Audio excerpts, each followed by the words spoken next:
Thanks for this invitation. I'm very happy to be also in the advisory board of this project and larger research team ReHousIn, but also to be holding this lecture here. I called my lecture Socio-ecological Future of Housing, a framework of critical inheritance, and I'm trying to see if I can get you well through in the time dedicated to the lecture. So hold on, I need to see how, yeah. So I would like to start with actually the start of the new housing plan of the European Community, which is a quote by the President von der Leyen, who actually frames the issue right. A home is not just four walls and a roof, it is safety, warmth, a place for family and friends, it is belonging. But for too many Europeans today, home has become a source of anxiety. It can mean debt or uncertainty. This is not nothing because it comes actually really as the start of a very major change of policy from the European Community. And it does actually really clearly show how home should be safety and belonging, while today it is for too many people anxiety, it's debt, it's the source of real existential issues.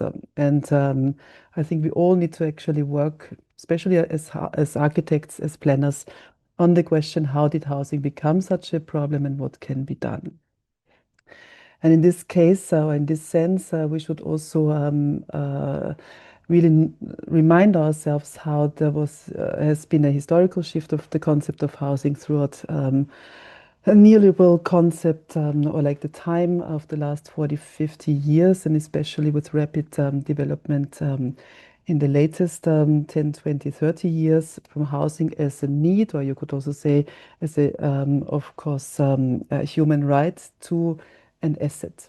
And also, if housing had been historically sometimes a collective effort, it has become and meant to become an individual effort. Basically, each of us taking care of our own housing needs, especially also with regards to longer term, us getting older, where would we live while we're in pension and so on.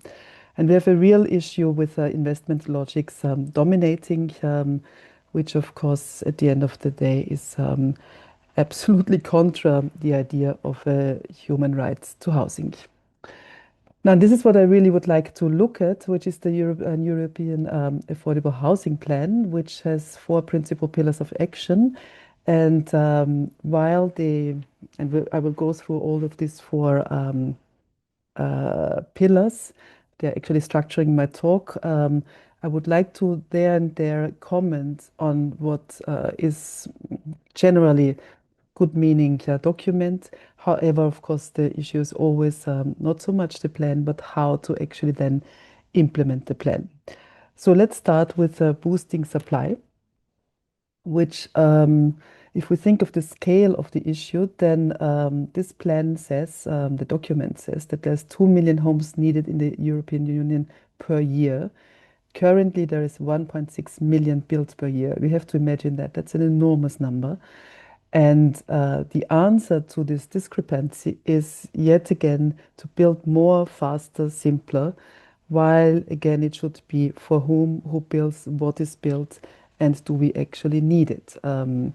If we think in Germany, for instance, there is a heavy discussion at the moment on the question, not on the question, but actually on the implementation of the so-called Bauturbo, the Act to Accelerate Housing Construction, Secure Housing, which is also shortly called Section 246 of the Baugesetzbuch, and it does actually really aim to create more affordable housing, while it's being critiqued for that it does simplify planning permissions. It has its aim of less bureaucracy, but that comes very often at a price. There may be too many exemptions from standard planning law. There may be, while there's faster planning permissions, also really a loss of quality control that has been fought for so long, and actually needs to be protected now, not to be lost while speeding up construction. So, hoppala, sorry. At the same time, there is a whole movement of a so-called Abbruchsmoratorium, which has not made it into the plan itself by the European community, but I would say has been really super successful, especially also with Fixit and a whole large number of large-scale initiatives to really secure the existing building stock and actually give us a new idea of how we should take care and rather reuse and especially just simply use what is already there. Um, I'm just going to quote some of the notions that are mentioned or the plans, the ideas. I'm sorry, I'm being too quick here. Um, in the plan, but if there is a sincere idea of combining affordable and sustainable actions, and there's a real, since the European community has been looking within European Bauhaus really at special projects, there will still be a big issue or question if this whole new housing effort will become a unitary system or go towards that, or a segmented system. And just to describe that briefly, what would we understand with a unitary system is maybe the one that we see in or have been seen in Vienna, where it says where we are looking or like have been the city has been for 100 years actually developing housing for a very large amount of people, not a segmented portion of society, but unitarily approaching housing as a unitary right, and with that really also allowing without too many exemptions people into the system, while the segmented system or systems that actually have dedicated social housing really only for the people with the least means have very often produced throughout time inequality, not only in location, segmentation, up to ghettos in the cities, really more problematic housing conditions than if we would approach or target a more unitary system. And that is why I do want to, at this moment, take my responsibility of reminding of us of the quality of Red Vienna. That is 100 years ago, from the time of 1919 to 1933 or 34, where we can see the achievements in this map already of more or less 64,000 municipal housing units spread throughout the city. And while then it may have been not entirely really unitarily for everybody, but it approached a large number of workers, but also, of course, with a very, very affordable low rent and especially extra amenities. We all know don't need to remind us of the iconic buildings that have been built then, but I would like to remind us of the prerequisites that was important. Red Vienna didn't come from scratch, and this is why also I believe that this new housing plan should actually remind or constantly also look into the past and learn critically from the past. There was, before even Red Vienna housing construction started, a strong tenant protection, rent control in its very large sense. Plus, and that is really interesting to today's situation, if we are at this moment introducing rent control without other instruments, it would be the same that maybe market housing would say, well, then we rather have them sit empty. That was maybe similar then. In fact, there was a so-called Housing Requirement Act, or we could call it, rather in the German word, it was a Wohnungsanforderungsgesetz that allowed the city to really acquire empty housing units and make them usable, make them get rented to people who actually needed them. And there was famous redistributive taxes. I'll come to that in a moment. Active land politics, and of course, it had a goal, and it was grounded and based in an idea of politics to be hegemonic.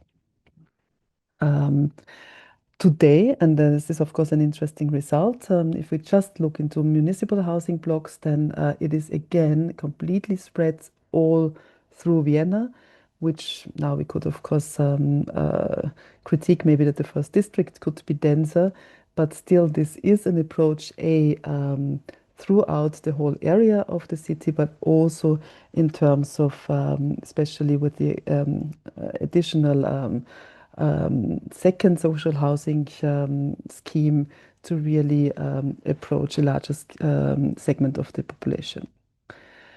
Also, just to jump forward, in this case, what is it that we want to actually bring in from Vienna into the discussion is really a remarkable zoning category that is not historic, but still is based in a historic idea of engaging with the market, which is the zoning category subsidized housing. And in fact, it was installed in 2018, effectively 2019, when it is an interesting zoning that zones greenfields, brownfields, not anymore to housing, but actually to so-called subsidized housing. And that's then effectively, and that is really amazing, reduces the price of lands down to what at this moment could be maybe even a tenth of market price. So that's and that it does that by actually dedicating 2/3 of the apartments to be built on the property to be subsidized housing, and that is a larger portion, quite larger portion that in some other places where such regulations are installed as well. So you see, I'm just like it is exactly my interest in jumping back and forth from the past to the present, because this is a photo taken in the present, really actually around my corner, from the corner where I live. And this is on Karl Marxhof. And in 2026, we can actually read these red letters saying, built by the city of Vienna by the means of the housing tax in the years 1927, 1928. Why do I find this interesting here? This is another corner. On each of these municipal housing units of Red Vienna, we still find these red letters, and I am really so fond of them that I do not end, I do never, how should I say that? I, I can hardly do a presentation without actually reminding us of these writings on the wall. If I translate this simply to English, it would mean built by the Commune of Vienna in the years 1925-26, financed by the housing tax. And we have to understand that the housing tax then was a highly progressive redistribution tax. It taxed those who had lots of housing space and distributed not to people who needed money, but actually to the infrastructure to have people live in there with very affordable, super affordable rents. So after in 2004, Vienna stopped building municipal housing and then restarted again, which was also due to really critique by a lot of by activists and us careful, caring architects. But you see, this is actually a very recent one. However, what has been lost is really the notion that it doesn't say anymore that it's financed by the housing tax. And this is what I feel really sad about, because I do believe that to think of financing these communal structures, but also being proud of them, this is the key. And that's what made me early on, this is an image from 2019, do collages. And this one is done in 2019, actually speaking about 24, 25, which I really have to change. This is why in the English translation I changed it already. And I imagine housing projects that would say collective housing supported by the municipality, maybe not anymore built by the municipality of Vienna, but supported by the municipality of Vienna in the future years, maybe 27, 28. And then it would be amazing to really have a democratic discussion about which tax, which financing structure would we actually like to see being placed in red letters onto the facades of our future buildings. Here we could discuss wealth tax, heritage tax, CO2 tax, you name it. This is another one where I do in fact talk about, or like put here a fictional writing onto a fictional building, possibly also describing that the buildings may not be built newly again, anymore, but actually refurbished, greened, ecologically and energy based kind of refigured. And then again here it says by the means of, for instance, heritage tax. That is to really, if we want to really kind of get into the contemporary discussion about how will we finance our public wealth, then maybe we can be, and I wish that there would be politics and possibly us also motivating politics to become more effect driven, to really make people understand why and how certain redistribution taxes could actually be made of very good use when it comes to a more equal, more equity driven housing politics. What I find, where I'm a big fan of, and I just recently found a mayor in Nansana, in the neighboring city of Kampala in Uganda, who actually, knowing or not of the Viennese system doesn't matter, of course, but I'm very happy to have found a super recent example where you can see that here the infrastructure, public infrastructure, also the tools to build public infrastructure is proudly funded by property rates.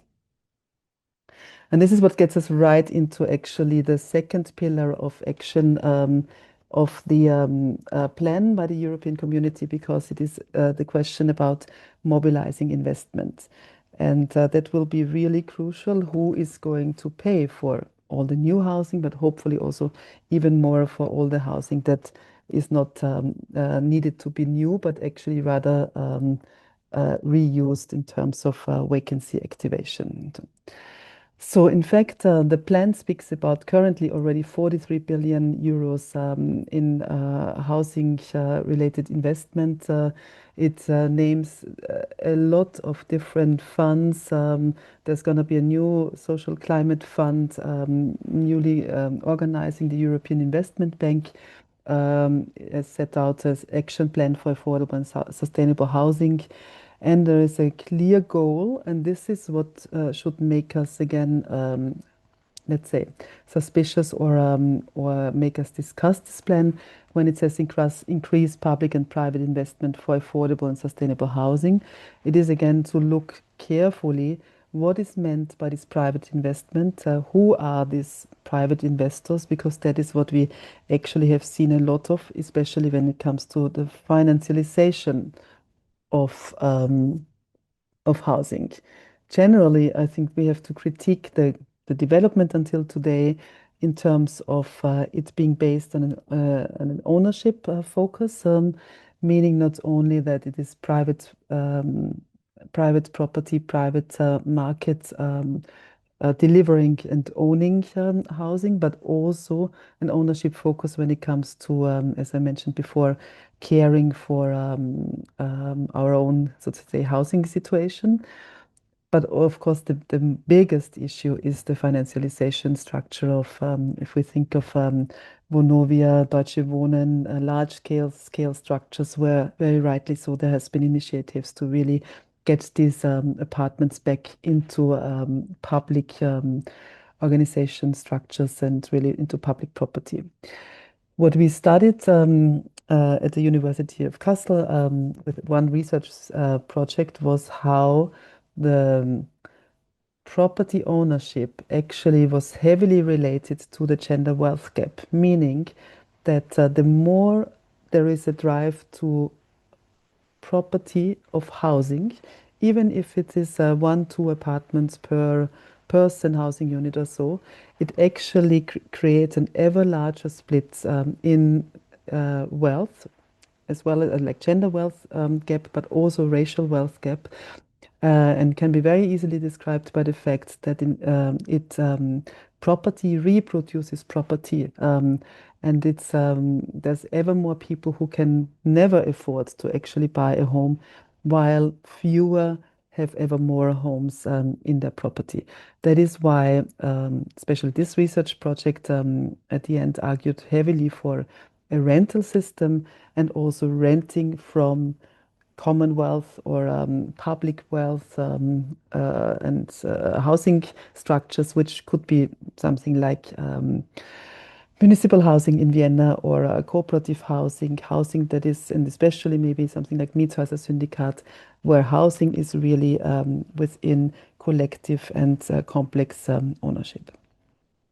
We looked at in Kassel also into different square meter prices of housing within the same city, like with students researched housing units where people would pay 2 €75, €3, 34 per square meters. But then in the same city, there is these structures of 25, nearly 26 euros per square meters. We know this from every city. And what we've done there is to also research carefully who are the actual tenants, who are the renters, who are the owners of the buildings, and to really distinguish and find out how collective structures and in these either rent control structures by the public, but also where social goal was implemented in the housing. Very often, it was a co-ownership of many of larger amount of body of people. Actually, the numbers were much lower. Also, if it comes to social housing, we have to watch out that it's at this moment really the new frontier for investment. Social housing has become clear investment product. For some time, it was private housing where the financialized capital actually moved their money into. Now it is heavily like it is social housing because this is where the land is still provided for. This is what the whole of Europe is aspiring to. One example that we researched with my colleague Eva Macetic at University of Kassel is how, for instance, Erste Bank is looking to actually really invest in social housing, especially in Southeastern Europe. And it even travels around with promoting it as the Vienna model, while in reality, it is only the only small segment of the Viennese model, which is kind of the black sheep of the system, the so-called Vienna Housing Initiative, which is built by the private sector as social housing.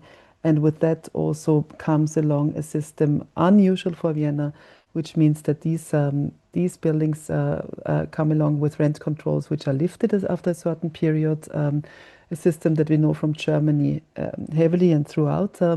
And that is why we need to really watch out if there is investors into social housing, we have to make sure that it is structurally clarified as long-term and not just short-term subsidized housing.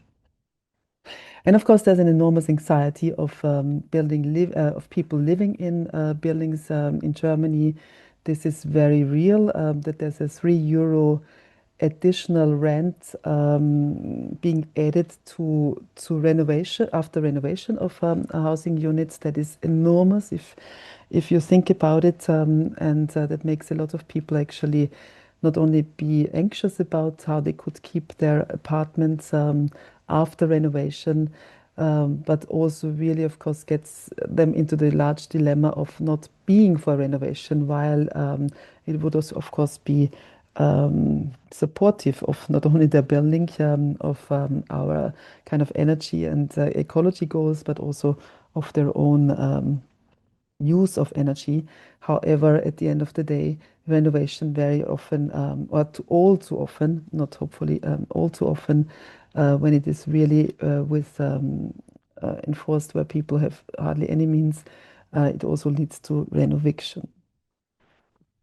And that brings us to a very important point that it is not, this is especially not just the financing of new buildings that need support, and actually, and also the question of who is doing it and who will, for long term, secure the affordability of it, but it's also maintenance.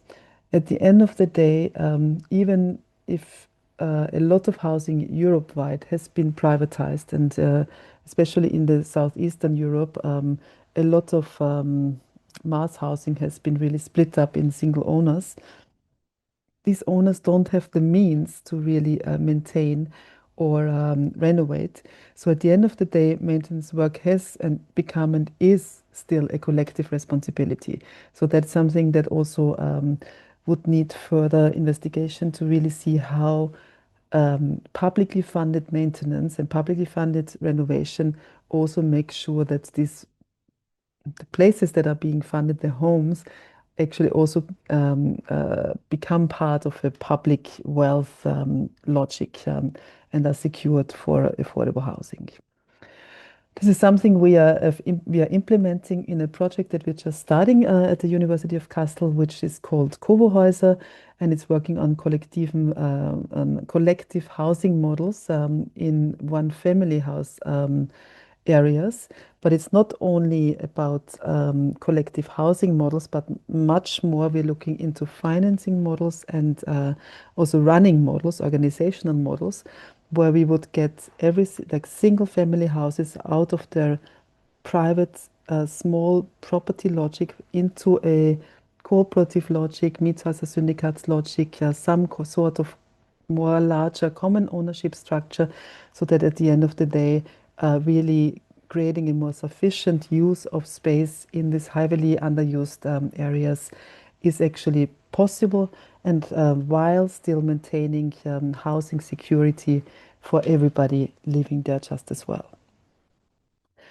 Um, all of these projects are actually linked into my chair, which is Architecture, Cities, Economies. That's the title next to Building Economy and Project Development. And what we're doing there is we're working effectively on turning this drawing, which I appreciate very much, by the community economies, the so-called diverse economies iceberg, which shows us beautifully how, if we think of economy, we only see the tip of the iceberg, but so many economic acts and activism knots, and to actually translate that into a diverse building economies iceberg, where also rather than just seeing large-scale construction companies, real estate industry, or large planning firms, we also really see so many, and maybe this is better here, we understand renovation, use of vacant property, maintenance work, cooperatives, limited profit housing, all of that just as important to the economy as the financialized economy that has been driving housing in the last years. And that, I guess, brings us right away to the third pillar of action, which is enabling immediate support while driving reforms. I find this interesting because it is basically a double strategy that the European community has laid out. And yet, what I really do miss is a relationship to vacancy in the European Union. It says itself, and there is all the statistics of saying that 20% of the housing stock is actually empty in the European Union, which really relates to policy failure we have to look into. But I would say it's also an absolute immediate potential, especially when it comes to the housing stock. Other than that, as we need to actually, the plan does that. The plan does itself say, okay, we need to identify speculative behaviors in the housing market and address speculation, again, in the housing market. What is very often forgotten, I mean, we see a lot of speculation, of course, within the large-scale financialized housing scheme. But what we also need to look into as speculation is vacancy as speculation. It has a speculative drive to keep housing empty based on tax incentives, then the way how vacancies could actually be really evaluated higher in your as an asset than rather being a rented place, maybe for less than you would want it to be in your asset assessment. So that actually brings us not only in terms of housing, but generally properties. We have, and this includes now non-European countries, Veant, which is like, of course, the more interesting statistical source. 38 million vacant homes across Europe. And if you think of Greece, Portugal, Bulgaria, but we should add Germany here, we should add Austria here. In all these countries, there's also heavy vacancy activism, really showing and constantly reminding us how many properties are actually sitting empty. We did a similar thing in Kassel to really look for the city of Kassel into the vacant spaces and have literally calculated all the absolutely visible and long-term vacancies that are very that are very clearly to be mapped and calculated. We showed to the city of Kassel that a minimum of 200,000 square meter of vacant floor area is existing in Kassel, and that is just the absolute lowest number because we did not go into houses to look for empty homes. There's so many different ways of addressing vacancy. But in fact, we have done enormous lists where you see the black heavy lines is where we need to actually take out all the privacy information. It's also for us not a problem. We don't want to point at single owners, but rather actually really show the systematic and structural heavy load of how much vacancy there is. And that also turned into a beautiful research project where we are studying and researching, especially within teaching methods, how would we actually have to become innovative in university architectural education to really address specifically vacancy and how to relearn, rethink, redesign, reuse vacancies, and that a lot of that, the relearning, the rethinking, the redesigning actually is really to change our method and approach to designing when it comes to really understanding existing buildings and their logics, their talents, the house's interests and needs, so to say. And then again, there's of course the tenant perspective and the need, and that comes along with vacancy research. We have seen so many vacant buildings where actually there's a story of evictions behind them. People are evicted from houses that are meant to either be torn down or are ready for some development, and then watch these houses stand there, and the development is not coming for years. We've looked into houses, into projects of like to 6, 10, 15 years of vacancy that could have been beautiful, continued to be used while people were earlier evicted. So in terms of methods, with these research projects, we are really combining actual designing plus research.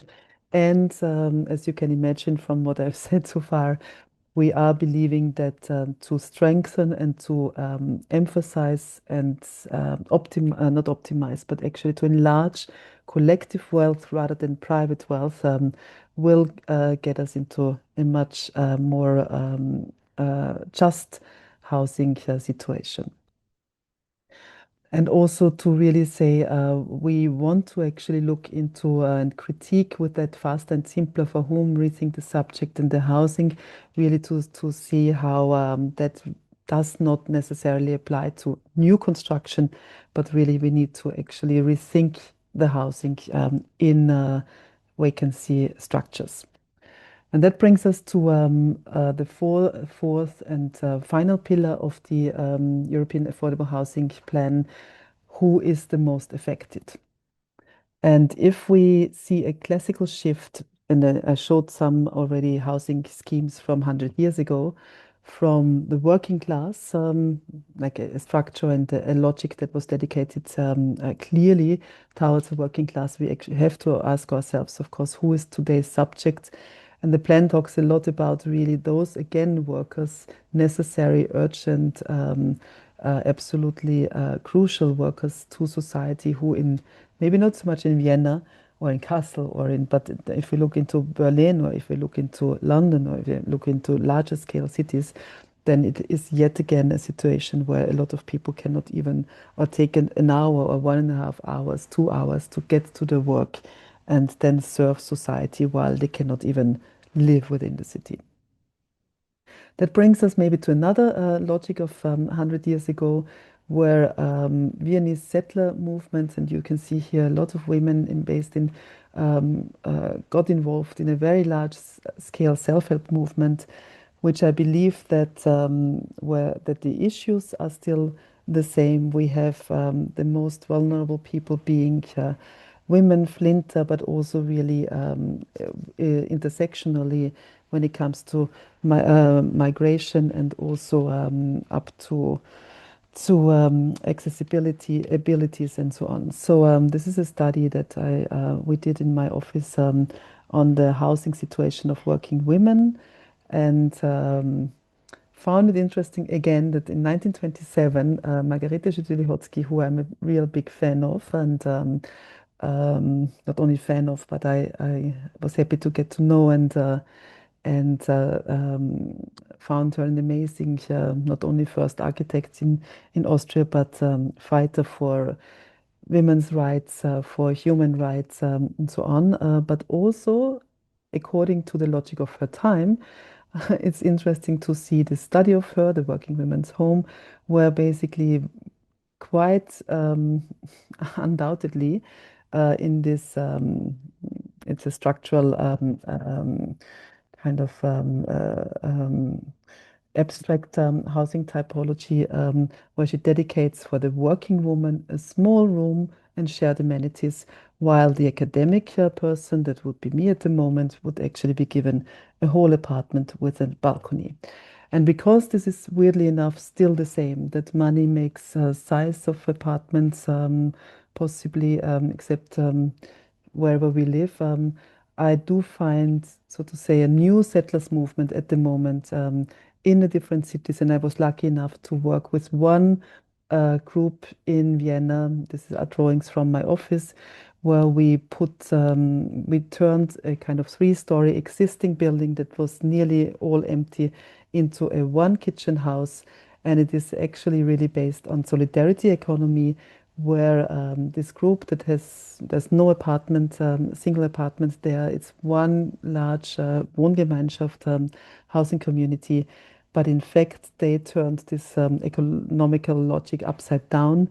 And here everybody pays how much ever people can. So if somebody is, for instance, living with a wheelchair or forced into a wheelchair, then you may need much larger space, but have maybe much less money, or the other way around. But you, independently of what the size of the room is within this larger community, um, people support each other by dedicating as much as they can in their collective budgeting, financing, but also I would love to say we called this building intersectional city house. The group that moved in there is all of them are actually with certain degrees intersectionally marginalized, but also together a very powerful group. And they are renting this whole house. If they weren't renting, they would actually have placed it into a Miethäuser-Syndikat structure, as they also strongly believe that it's not about property, but rather about a feeling of home and belonging.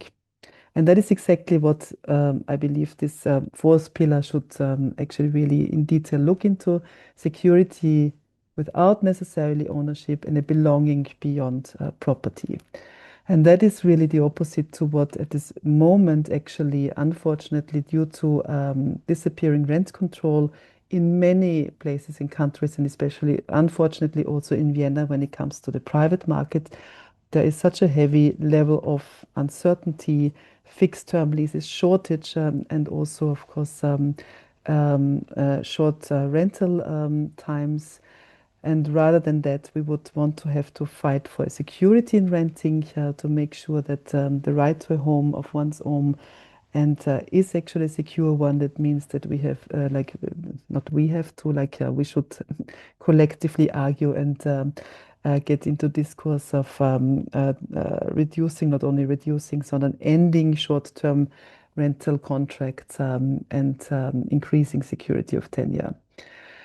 And that would actually mean that there could, if we think of Eva von Redeker, who speaks about eine kind of absolute Sachherrschaft to be a problem with property, we rather go for a right and a sense of self and security instead of property as absolute control over property.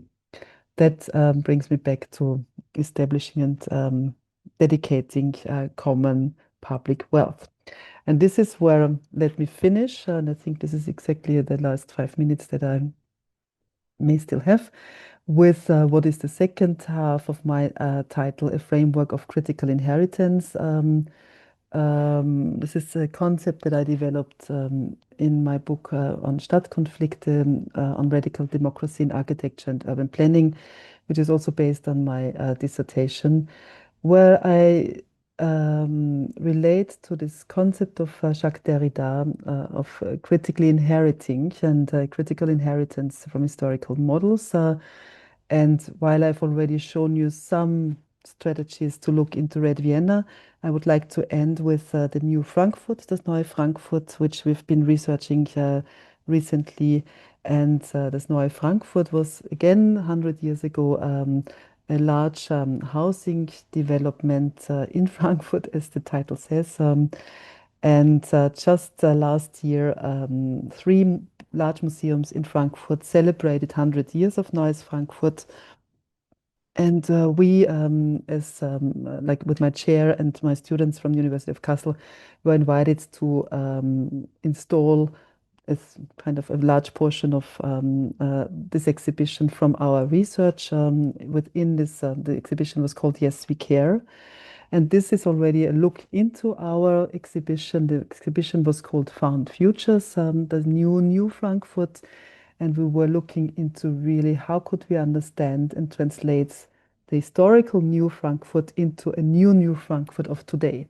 And what you see here is a large map that is actually mapping all the vacancies in Frankfurt based on different ways of calculating, mapping on this census, activists, and so on. And in Frankfurt, we'll come to that. Their number is, of course, 10 times as high as in Kassel.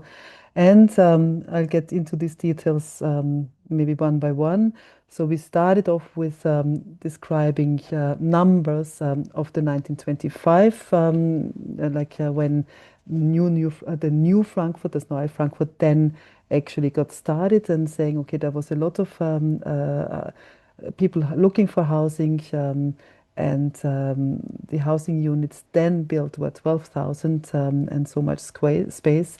While today we have also a large number of people literally homeless, and we know that 13,000 people are actually at this moment looking for apartments needed to be built, and there's 2 million, and this is now interesting, while 840,000 square meters have been built then, there's 2 million square meters already built but not used. And here you can see people discussing all these areas where this is the most happening in terms of having built space unused, unbuilt, uninhabited. And here you see our students building what we then called something like the elephant in the room, which is an abstraction of the land prices. Bodenrichtwerte, der Bodenrichtwertekarte, land estimated prices, that especially, as you can see here, in the city center of Frankfurt, the European financial capital, these prices are the highest. And it's quite interesting how these abstract models of a model of land prices resembles, of course, the built the view into the build center of exactly that place where which we reconstructed here in terms of the actual real elephant in the room being land prices, and with land prices also a speculation of a sitting still property that is waiting for either really the rent cap also of the land increasing, or also simply the impossibility of getting a hold of these being it, I'm sorry to say that, being it available housing, or also pieces of land. And that, and here you see in the back, where is your social city now?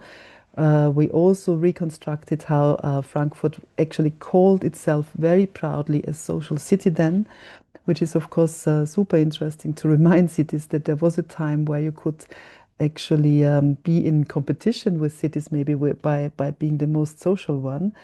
And not only did we do that, remind the city of their own heritage, but also looked into, sorry, what maybe you can see here, into the magazines that then, 100 years ago, went along with this large program.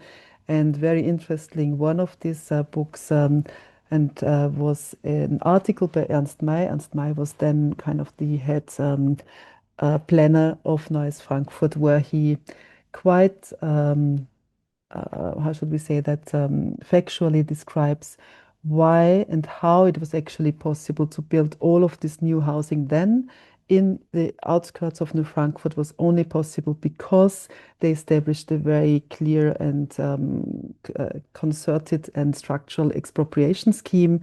And here he explains, sorry, and this is why we blew up this page of this magazine into a wall in the exhibition, showing that this piece of green land would have cost this much the moment the owners, the property and proprietors knew that there would be some building interest of the commune of Frankfurt. It would be this high, and with expropriation, the city of Frankfurt could then actually buy it for this price. And that we found interesting to say, okay, what if we started a discussion with a similar idea of saying the new Frankfurt is not in the green field, but it's already built. It is right there, and there's 2 million vacant houses. But we should actually critically inherit these concepts that was then actually really talked about as social viability, soziale Wirtschaftlichkeit. Also, New Frankfurt had a housing tax similar to Red Vienna, bit different in its constellation. There was this active land acquisition by expropriation.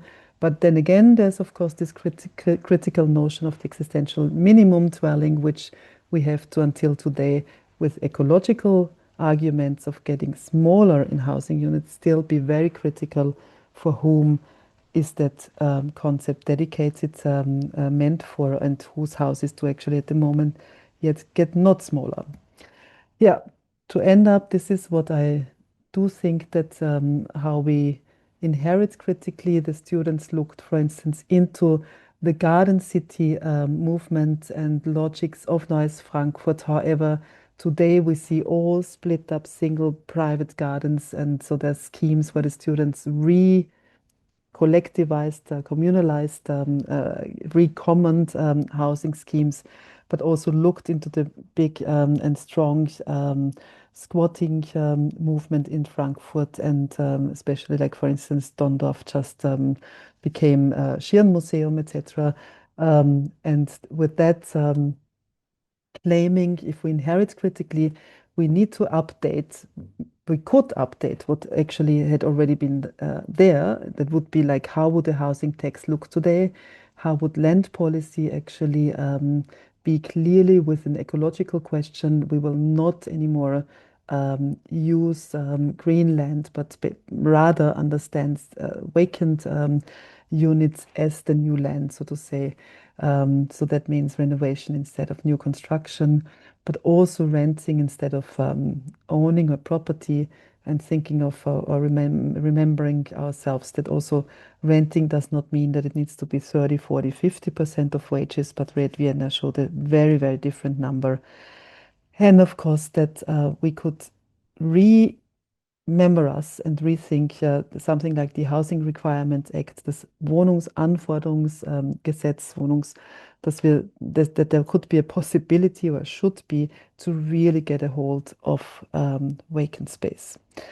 And what is so crucial with Jacques Derrida's concept of critical inheriting is that while we look and filter out what could be used for our future, we need to also really leave behind what we do not want to inherit, which is, of course, when it comes to Red Vienna, but generally modernism, a certain paternalism, a top-down idea of how people should live, standardization, housing units, all the same, but also honestly a xenophobic exclusion. If we think of today's Vienna bonus, for instance, that to communal housing in Vienna, quite a lot of people are literally excluded because they are not long enough based in Vienna.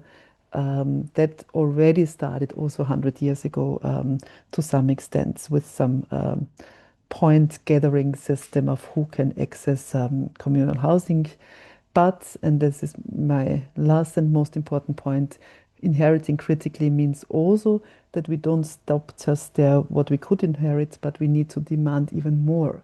And that comes back to the scheme and the idea, like the current spirits of the European community to be kind of pushed more to say we need not only affordable housing, but it needs to be long-term, non-speculative, um, really fixed, not to ever be fallen out again. We need the maximum use of the existing, but also, and because we cannot only look into Vienna or Germany, even there we have already two super different systems, but we have seen states and cities sell out all of their social housing from the past, while some have kept it. So what we may need to have, or what I'm pretty sure of, that we need much more complex ownership relations to land, where we're securing that not only one party is having a say with what happens to housing and to land, but we make sure that people and institutions collaboratively share the responsibility of it not to be speculated with.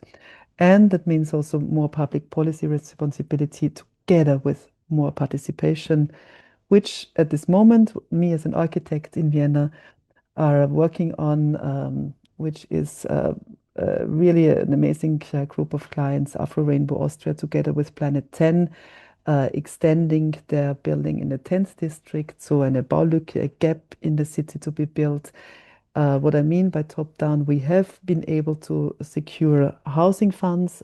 So that is really the public and the policy being in responsibility to make sure funding, but then again, it's bottom up and it's supporting this bottom up group by saying, okay, this will become a Mietshäuser-Syndikat, it will not be ownership, and it will not even be a Baugruppe or a building group for themselves, but they are planning for more people to come, especially from the African continent. Um, Lots of guys and flinters who have actually no access to housing in Vienna. And that is my end. You can join and support the Direktkreditkampagne, please. um, uh, if you want, whoever is in the audience, send them a loan. You can actually rather put your money into good projects like this than into a bank and still have a certain interest rate and get your money back anytime you need. And that is where I will end. Thank you very much for the interest, listening, being here, and I'm very much looking forward to our discussion.